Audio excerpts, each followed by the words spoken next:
Here's what most sales trainers get wrong about human psychology. They teach you the scripts, they teach you objection handling, and they teach you closing techniques. But the truth is, people don't buy because of your script. They buy because of how you make them feel. And today I'm going to break down the 7 psychological triggers that make people say yes on sales calls, not manipulation tactics, just real psychology. And fair warning, some of this is going to piss off most of the traditional sales coaches out there. But that is exactly why this works. Trigger number 1, authority positioning. And no, I don't mean bragging about the results. Most closers or salespeople show up to calls like braggers. Please buy from me. This is why I'm so good. This is all the results we have. And that's wrong. Dead fucking wrong. Real authority means that you show up knowing you are the solution to their problem. Not hoping you are, but knowing you actually are. So instead of saying, I think I can help you, you say, based on what you told me, here's exactly how we're going to fix this. And you can probably see the difference. One is weak and uncertain. The other one is confident and definitive. Like, if you don't believe that you're the best solution for their issue, for their problem, why should they? And trigger number 2, pain amplification. This one makes most people uncomfortable, but it is absolutely critical. Most salespeople do this completely wrong because they first identify the problem and then immediately offer a solution. That's like a doctor hearing, oh, my arm hurts, and immediately prescribe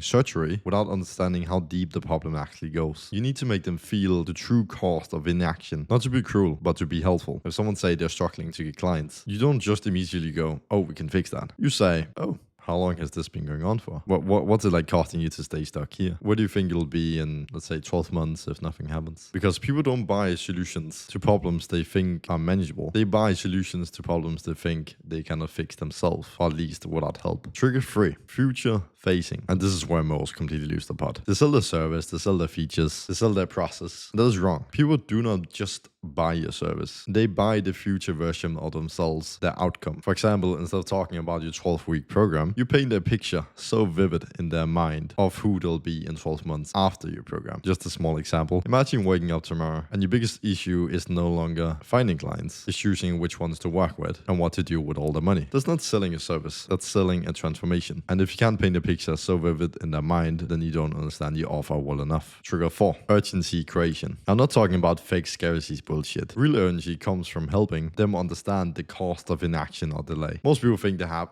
all the time in the world to fix a problem, to solve their own problems, but they don't. Every single day they wait is another day of lost revenue, lost opportunities, and lost confidence. You need to make them realize that someday is not strategy. Like, if we start today, what do you think you will be in 90 days? If you wait another 6 months, what does that ultimately cost to you? And without any urgency, you're not having a sales conversation. You're just having a very expensive therapy session. And trigger 5, the contrast principle. This one really separates amateurs from professionals. People need to see two distant futures, one with you and one without you. Not just here's what we offer, but here's what happens if you take action versus if you don't. Literally make them choose between two paths, not between buying and not buying. Path 1, you keep doing what you're currently doing, and in a year, 2 years, maybe even 5 years, you're still struggling with the same exact issue. Path 2, we implement the system immediately, and you'll be constantly hitting your revenue goal, if not even more in just 90 days. When you frame it as choosing between two futures instead of buying a service, the decision becomes very obvious. And trigger 6, certainty transfer. Most deals die here, and most don't even realize it either, which is what makes this fun. Uncertainty kills more sales than price objections ever.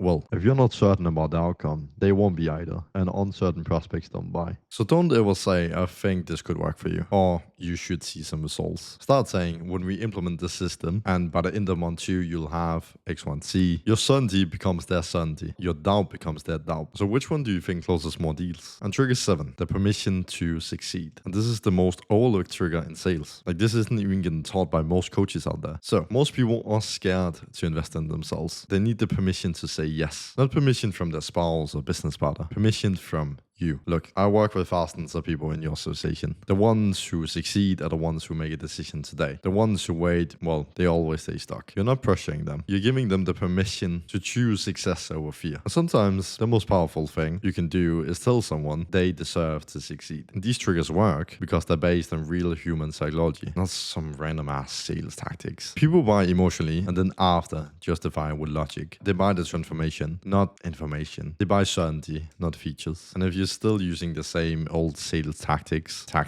methods, whatever you want to call them, everyone else is using, you're going to get the same mediocre results as everyone else. That's all for now. I'll see you in the next one.